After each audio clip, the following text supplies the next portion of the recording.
શ્રી સારસ્વત વિદ્યાલય તરફથી હું ઉન્નતિ ભાવસાર ધોરણ 12 વિષય કમ્પ્યુટર ચેપ્ટર નંબર 8 જાવામાં ક્લાસ અને ઓબ્જેક્ટ. ગુડ મોર્નિંગ સ્ટુડન્ટ્સ, જય શ્રી કૃષ્ણ. જુઓ, અત્યાર સુધી જે આપણે શીખ્યા કે જે ક્લાસ કેવી રીતે બનાવવાનો એ અત્યારે આપણે શીખીએ ડિટેલમાં. પણ અત્યારે જે આપણે ચેપ્ટર નંબર 7માં જાવાની મૂળભૂત બાબતોની અંદર પ્રેક્ટિકલ જે કર્યા એ if, while, do while, switch એ બધાના પ્રેક્ટિકલ આપણે કર્યા, ફોર લૂપ બધા, બરાબર. અને એ તમે નોટમાં પણ લખી દીધા હશે, બરાબર છે. તો હવે જે આપણે શીખીએ એ થોડું જાવાનો પરિચય અને એની અંદર આપણે ક્લાસ, ઓબ્જેક્ટ એ બધું કેવી રીતે બનાવીએ છીએ તો એને ડિટેલમાં શીખીશું. તો જો આપણે ઓબ્જેક્ટ આધારિત પ્રોગ્રામિંગની અંદર આપણે ઓબ્જેક્ટ અને ક્લાસ એ પાયાના એકમો છે. જાવા ઓબ્જેક્ટ આધારિત ભાષા છે અને જાવામાં પ્રોગ્રામિંગ એ ક્લાસ અને ઓબ્જેક્ટ કઈ રીતે બનાવવા તે સમજાવે છે, બરાબર ને. અને હવે આપણે જોઈએ કે જાવાનો પરિચય. તો ક્લાસ, ડેટા એટલે કે એટ્રીબ્યુટ જેને આપણે કહીએ તે, પ્રોગ્રામનો કોડ એટલે કે વિધેય જેને આપણે મેથડ કહીએ, બંને ધરાવે છે. એટલે કે ક્લાસ એ જે છે એ ડેટા અને પ્રોગ્રામનો કોડ બંને ધરાવે છે. હા, આપણે આગળના ચેપ્ટરમાં જોયું કે મેઇન નામની એક જ મેથડ ધરાવતો પ્રોગ્રામ આપણે લખ્યો કે જ્યારે હવે ક્લાસનો અમલ કરવામાં આવે ત્યારે મેઇન મેથડ વાપરીને એક સામાન્ય પ્રોગ્રામની જેમ જ આપણે વિનિયોગ ચાલ્યો. હવે આપણે ઉદાહરણની અંદર કોઈ પણ ડેટા મેમ્બરનો ઉપયોગ કર્યો ન હતો. તો હવે આપણે આગળ જોવાનું છે કે જાવા પ્રોજેક્ટમાં ફક્ત એક જ ક્લાસ વાપરવો શક્ય છે, પણ મોટા વિનિયોગ માટે તે રીત સારી નથી. અને સોફ્ટવેર ડિઝાઇન કરતા સમયે સંપૂર્ણ વિનિયોગને સરળ ઘટકોમાં વિભાજિત કરી દેવા જોઈએ કે જે તાર્કિક રીતે સંબંધિત કાર્યો કરે. આ ઘટક કે ભાગનો આપણે એક ક્લાસ બનાવી શકીએ. હવે આપણે જ્યારે પણ કોઈ પણ પ્રોગ્રામ તૈયાર કરીએ ત્યારે એની અંદર ડિઝાઇનિંગ જે કરવાનું હોય, જેમ કે સંપૂર્ણ વિનિયોગને આપણે સરળ ઘટકોમાં વિભાજિત કરવાનું હોય, એટલે એની અંદર આપણે તાર્કિક અને સંબંધિત કાર્યો જે પણ કરીએ એ ઇઝીથી થઈ જાય એવી રીતે ક્લાસ બનાવવા જોઈએ, બરાબર. હવે આપણે જો જોઈએ તો ઉદાહરણ એક છે અહીંયા આગળ આપેલું કે રૂમ એટલે આપણે જે બેસીએ છીએ, આપણે જે ભણીએ છીએ એ આપણો રૂમ, બરાબર. એના સાથેનું ઉદાહરણ લઈએ તો તમને જલ્દીથી સમજ પડશે. તો એક રૂમ નામનું ઉદાહરણ છે કે જેની અંદર જાવા પ્રોગ્રામિંગ ક્લાસ અને ઓબ્જેક્ટના ખ્યાલ જોઈએ. હવે ઘર, છાત્રાલય, હોટલ અથવા નિશાળના ખંડ એટલે કે આપણે જે રૂમની વાત કરીએ એ લાક્ષણિકતાઓ એક સમાન હોય. તમે જે પણ ઘરમાં બેઠા છો તો એનો જે રૂમ હોય એ, અને આપણે જો સ્કૂલમાં ક્લાસ જે છે આપણો એ ક્લાસ, તો એનો એ બી એક બધાના શું કહેવાય કે લાક્ષણિકતાઓ સરખી છે. લાક્ષણિકતાઓના માટે વાત કરીએ તો જુઓ કે તમે જે રૂમમાં બેઠા છો એનું પણ length, height, number of windows, number of doors, direction એ બધી લાક્ષણિકતાઓ કહેવાય. તો એ જે તમે ઘરે બેસો કે ક્લાસમાં બેસો, થવાનું તો આ બધી વસ્તુ આવવાની છે એની અંદર પણ, ખ્યાલ આવે.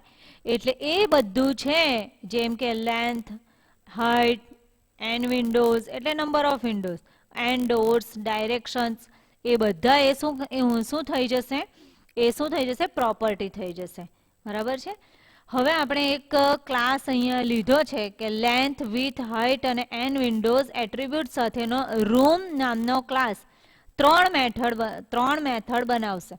પહેલી મેથડ એટ્રીબ્યુટ કિંમતને એસાઇન કરશે, બીજી મેથડ ક્ષેત્રફળની ગણતરી કરશે અને ત્રીજી મેથડ તેના એટ્રીબ્યુટ પ્રદર્શિત કરશે.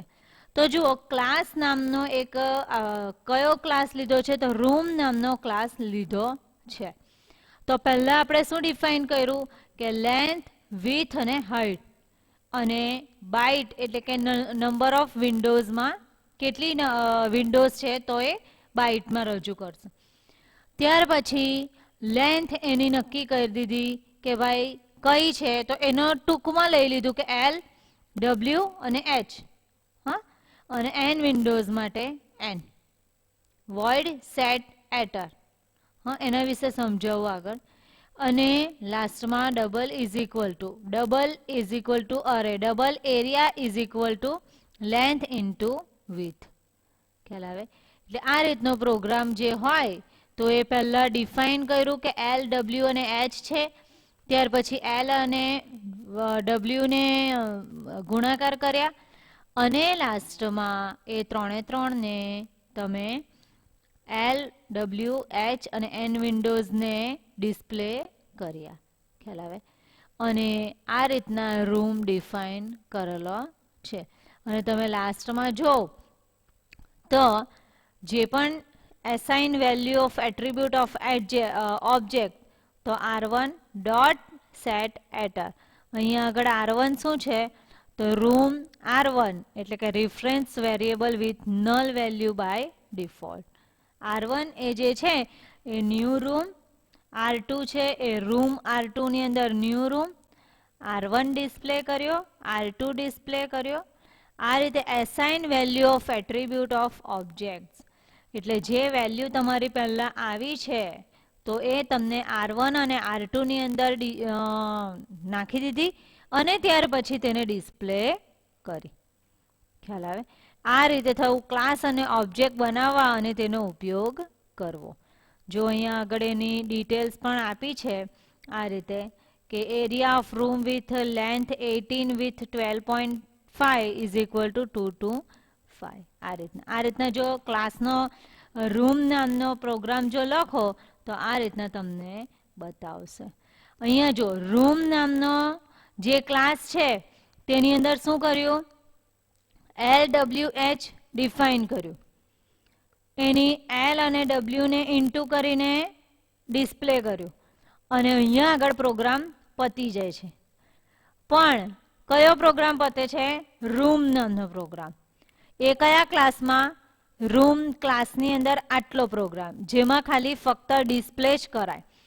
અને બીજો પ્રોગ્રામ એની અંદર બીજો ક્લાસ બનાવવામાં આવે છે, class room demo. Public static void main string args room R1 is equal to new room, room R2 is equal to new room. એટલે અહીંયા આગળ જે તમને R1 અને R2 ની જે બી વેલ્યુ મળે એ તમે ફક્ત અને ફક્ત ડિસ્પ્લે માટે જ રૂમ ડેમો નામનો ક્લાસ બનાવેલો છે. રૂમ ડેમો નામનો ક્લાસ એ ડિસ્પ્લે માટે બનાવેલો કહેવાય, એટલે એ તમારો મેઇન ક્લાસ કહેવાય, જેની અંદર તમે area of room with length with એ શોધી શકો. તો એ જે છે એ રૂમ ડેમો નામના એક કરતાં વધારે ક્લાસના ઉપયોગનું પ્રદર્શન કરવા માટેનો જ આવા પ્રોગ્રામ છે. એટલા માટે રૂમ ડેમો નામથી ફાઇલ સેવ કરીશું. તમને અહીંયા જોવા મળતું જ હશે, બરાબર છે? આ આપણું સ્કાઇટનો પ્રોગ્રામ જ છે ને આ. અને તેવી જ રીતે તમે રૂમ ડેમો નામ .java નામથી જ ફાઇલને સેવ કરી શકો. ક્લાસ રૂમ મેઇન ક્લાસ કયો કહેવાશે? Room demo. હવે અહીંયા તમે રૂમ ડેમો નામ જે રીતે આપો છો એ જ રીતે અહીંયા આગળ ફાઇલને સેવ કરી શકશો, બરાબર? તો જુઓ, રૂમ ક્લાસ બે ઓબ્જેક્ટ R1 અને R2 બનાવવામાં આવેલા છે. પૂર્વ નિર્ધારિત કિંમત તેને આપવામાં આવેલી છે, ઇનિશિયલાઇઝ. પૂર્વ નિર્ધારિત કિંમત આંકડાકીય કિંમત છે 0. અને ડિસ્પ્લે મેથડ વડે આપણે બંને ઓબ્જેક્ટની માહિતી પ્રદર્શિત કરીશું. ન્યુમેરિકલ લિટરલ પ્રાચલ સેટ એટર મેથડ નો અમલ એટલે કે ઇન્વોક કરીને બંને ઓબ્જેક્ટ R1 અને R2 ના એટ્રીબ્યુટમાં ફેરફાર થાય છે. હા, અને બીજું કે બંને ઓબ્જેક્ટની નવી માહિતી પ્રદર્શિત કરવામાં આવે છે. અને લાસ્ટમાં આપણે રૂમ ઓબ્જેક્ટનું ક્ષેત્રફળ અને રૂમ ઓબ્જેક્ટને પ્રદર્શિત કરીને એના ક્ષેત્રફળ શોધવા માટે આપણે એરિયા મેથડનો અમલ કરેલો છે. ખ્યાલ આવે? એટલે આ રીતે તમે ડિસ્પ્લે કરીને માહિતી જોઈ શકો. ત્યાર પછી આપણે આગળ એક જોઈએ ટોપિક જાવામાં ક્લાસ. તો આપણે અત્યાર સુધીમાં ક્લાસનો ઉપયોગ કરતો એક પ્રોગ્રામ લખેલો હતો ને વાક્ય રચના સિન્ટેક્સ એટલે તો ક્લાસ તથા ઓબ્જેક્ટ બનાવવા માટેની અન્ય માહિતી અને વિનિયોગમાં તેને આપણે ઉપયોગ વિશે શીખ્યા. હા, ક્લાસ એ એક સમાન લાક્ષણિકતાઓ ધરાવતો અનેક ઓબ્જેક્ટનું એક માળખું છે. ક્લાસ કોઈ ચોક્કસ ઓબ્જેક્ટના જૂથની લાક્ષણિકતાઓને સમાવે છે. એટલે ઉદાહરણ આપણે જોઈએ કે રૂમ એ બધા ખંડની સામાન્ય લાક્ષણિકતાઓ સાથેનું એક ટેમ્પલેટ છે. ક્લાસ એ ચાવીરૂપ શબ્દ છે. તો એની વાક્ય રચના આ રીતે આવી શકે: ક્લાસનું નામ, વેરિયેબલ અને મેથડ. બરાબર ને? તો જાવામાં દરેક ક્લાસ બનાવીએ તે સામાન્ય રીતે બે ઘટકનો બનેલો છે, એટ્રીબ્યુટ અને બિહેવિયર. હા, અને એટ્રીબ્યુટને ક્લાસમાં ચલથી વ્યાખ્યાયિત કરવામાં આવે, બિહેવિયરને ક્લાસમાં મેથડથી વ્યાખ્યાયિત કરવામાં આવે છે. અને એટ્રીબ્યુટને ક્લાસમાં ચલથી વ્યાખ્યાયિત કરવામાં આવે ને બિહેવિયરને ક્લાસમાં મેથડથી વ્યાખ્યાયિત કરવામાં આવે છે. આ MCQ ઘણી બધી વાર પૂછાય છે, એટલે તમારે આ વસ્તુ અંડરલાઈન કરીને રાખવાની છે. હા, બરાબર. અને ત્યાર પછી હવે આપણે જે જોયું કે રૂમ નામનો ક્લાસ વ્યાખ્યાયિત કરેલો છે આપણે આગળના પ્રોગ્રામમાં જોયું એમાં, તો એટ્રીબ્યુટ, જેના એટ્રીબ્યુટ શું છે તો લેન્થ, વિડ્થ, હાઇટ અને એન્ડ વિન્ડોઝ નામના ચલથી વ્યાખ્યાયિત કરેલા છે. અને એના બિહેવિયર, એની અંદર આપણે કયા ફંક્શનનો ઉપયોગ કરેલો છે તો સેટએટર, ડિસ્પ્લે અને એરિયા નામની મેથડથી આપણે એને વ્યાખ્યાયિત કરેલા છે. કયા ફંક્શન જે એની અંદર આપણે ઉપયોગ કરીએ તો એ છે મેથડ જેને કહીશું.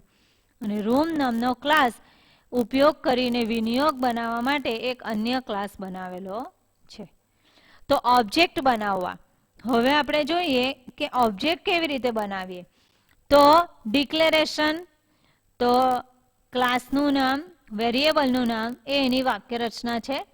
એની સાથે આપણે ક્લાસ પ્રકારનો ચલ ઘોષિત કરી શકીએ. ઇન્સ્ટિસિએશન, દ્રષ્ટાંતિકરણ, ઇન્સ્ટિએશન, તો એની અંદર મેમરી ફાળવીને ઓબ્જેક્ટ બનાવવા માટે ન્યૂ ચાવીરૂપ શબ્દ વપરાય છે. આ પણ એક તમારું MCQ છે, જેને અંડરલાઈન કરજો, દર્પણમાં હાઇલાઇટ કરજો. બરાબર.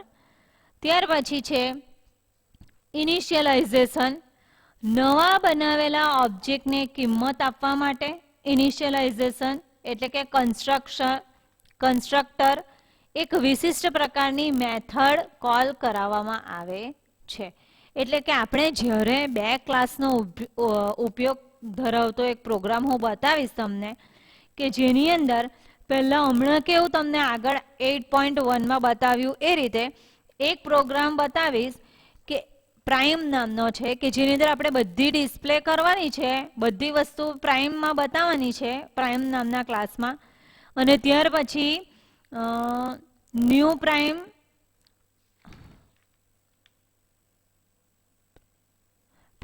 અને પ્રાઇમ ક્લાસ મેથડ આ રીતનું છે.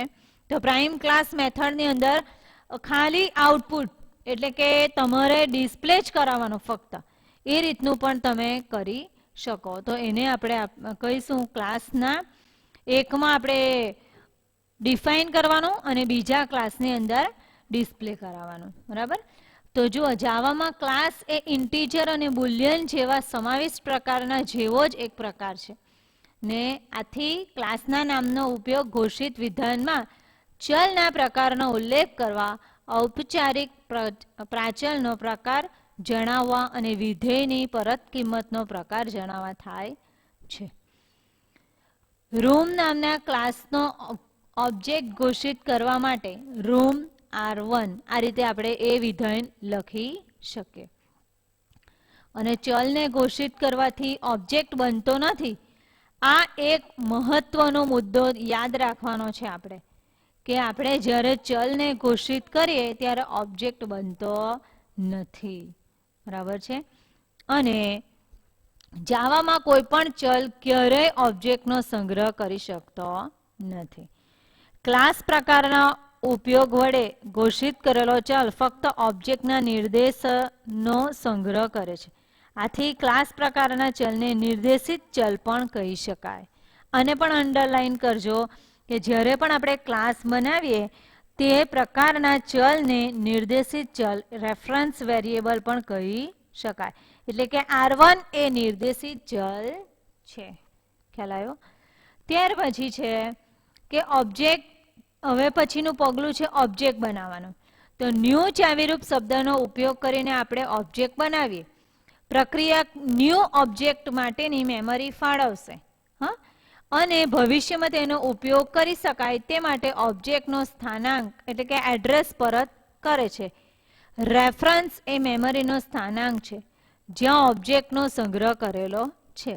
હકીકતમાં મેમરીનો ખાસ ભાગ કે જેને હીપ કહેવામાં આવે છે જ્યાં ઓબ્જેક્ટ રાખવામાં આવે છે. આ વસ્તુ પણ એક અંડરલાઈન કરજો, હાઇલાઇટ કરજો કે મેમરીનો ખાસ ભાગ કે જેને હીપ કહેવામાં આવે છે. જો આપણે જ્યારે પણ વસ્તુને આપણા કોઈ બી ડેટા એ સાચવીએ છીએ, બરાબર, તો એ આપણે ઉડી જાય એવી રીતે સાચવતા નથી.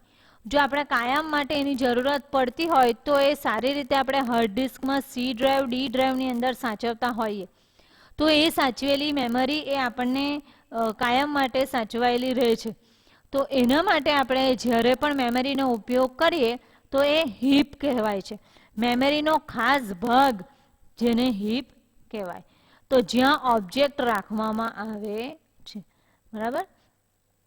અને જ્યારે પણ આપણે ઓબ્જેક્ટ બનાવીએ ત્યારે મેમરીની ફાળવણી ઉપરાંત કન્સ્ટ્રક્ટર નામની વિશિષ્ટ મેથડ શરૂઆતના કાર્ય માટે અમલમાં મૂકવામાં આવે.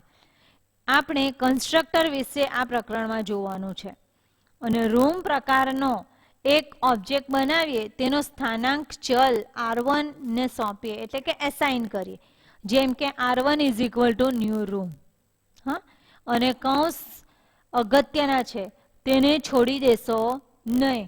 એટલે આપણે જ્યારે પણ કૌંસ લખીએ એ ખાસ આર્ગ્યુમેન્ટ તરીકે રાખવાના છે. ચલ આર્ગ્યુમેન્ટ વગરના ખાલી કૌંસ પૂર્વ નિર્ધારિત કન્સ્ટ્રક્ટરને કોલ કરશે. હા, એટલે આ અંડરલાઈન કરવાનું છે કે કૌંસ અગત્યના છે, તેને છોડી દેશો નહીં. આ જે બ્રેકેટ છે ને એ પૂર્વ નિર્ધારિત કિંમતો વડે ઓબ્જેક્ટના એટ્રીબ્યુટની કિંમત તેમાં મુકાશે, ઇનિશિયલાઇઝેશન થશે. અને કૌંસમાં આર્ગ્યુમેન્ટની કિંમતો પણ હોઈ શકે જે ચલની પ્રારંભિક કિંમત નક્કી કરે. અને આ આપણે યુઝર એ નિર્મિત કન્સ્ટ્રક્ટરનો ઉપયોગ કરીને શક્ય છે. જેમ કે R1 is equal to new room વિધાનનો અમલ જો થાય તો આપણે શું યાદ રાખવાનું છે કે R1 માં સંગ્રહ થતો નથી. R1 ઓબ્જેક્ટનો ફક્ત સ્થાનાંક છે એટલે કે એડ્રેસ ધરાવે છે. ઓબ્જેક્ટ ઘોષિત કરવા માટે બનાવવા માટે આપણે જે આ એડ્રેસનો છે એ કેવી રીતે કયું વિધાન છે તો room R2 is equal to new room. R2 ચલ R2 મેમરી સ્થાનાંક ધરાવે છે જ્યાં નવો ઓબ્જેક્ટ બનાવેલો છે. તો જુઓ આ રીતનું R1 અને R2 રૂમ ક્લાસના બે ઇન્સ્ટન્સ છે. તો R1 અને R2 બે રૂમ છે. જો ઓબ્જેક્ટ ક્લાસરૂમ જ છે બંને, તો એની length, width, height and windows બધા વેરિયેબલ સરખા જ આવવાના બંનેમાં, પણ એની વેલ્યુ અલગ અલગ આવશે. ખ્યાલ આવે? એની વેલ્યુ અલગ અલગ આવશે. એટલે આ R1 અને R2 ની મેમરીની અંદર અલગ અલગ ફાળવણી થઈ છે. ઓબ્જેક્ટને તેમની ડેટાની કિંમતને રાખવા માટે અલગ અલગ મેમરીની ફાળવણી કરવામાં આવી છે. બે ઓબ્જેક્ટ બનાવેલા છે R1 અને R2. ખ્યાલ આવે? જાવામાં જ્યારે ઓબ્જેક્ટની પછી જરૂર રહેતી નથી ત્યારે તે મેમરી ફરી વાપરવા માટે છૂટી કરવામાં આવે છે. જાવામાં ગાર્બેજ કલેક્ટર હોય છે, જે વર્ણ વપરાયેલા ઓબ્જેક્ટને શોધે છે અને તે આ ઓબ્જેક્ટ દ્વારા વપરાયેલી મેમરી પાછી મેળવે છે, એટલે કે છૂટી કરે છે. બરાબર, આને તમારે અંડરલાઈન કરવાનું છે, ગાર્બેજ કલેક્ટર. હા, અને આપણે મેમરી મુક્ત કરવા માટે બાહ્ય રીતે કશું કરવાની જરૂરત નથી.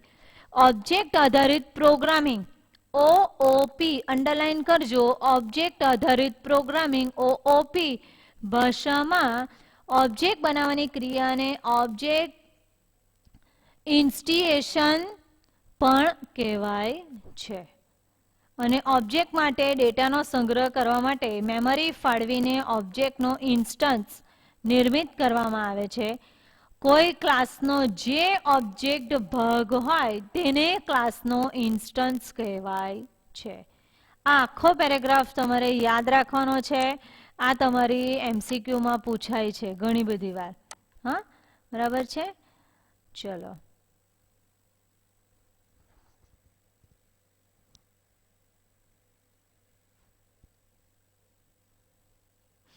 હવે આ રીતે આપણે ક્લાસનો ઇન્સ્ટન્ટ એ હકીકતમાં ઓબ્જેક્ટ માટેનો બીજો શબ્દ છે.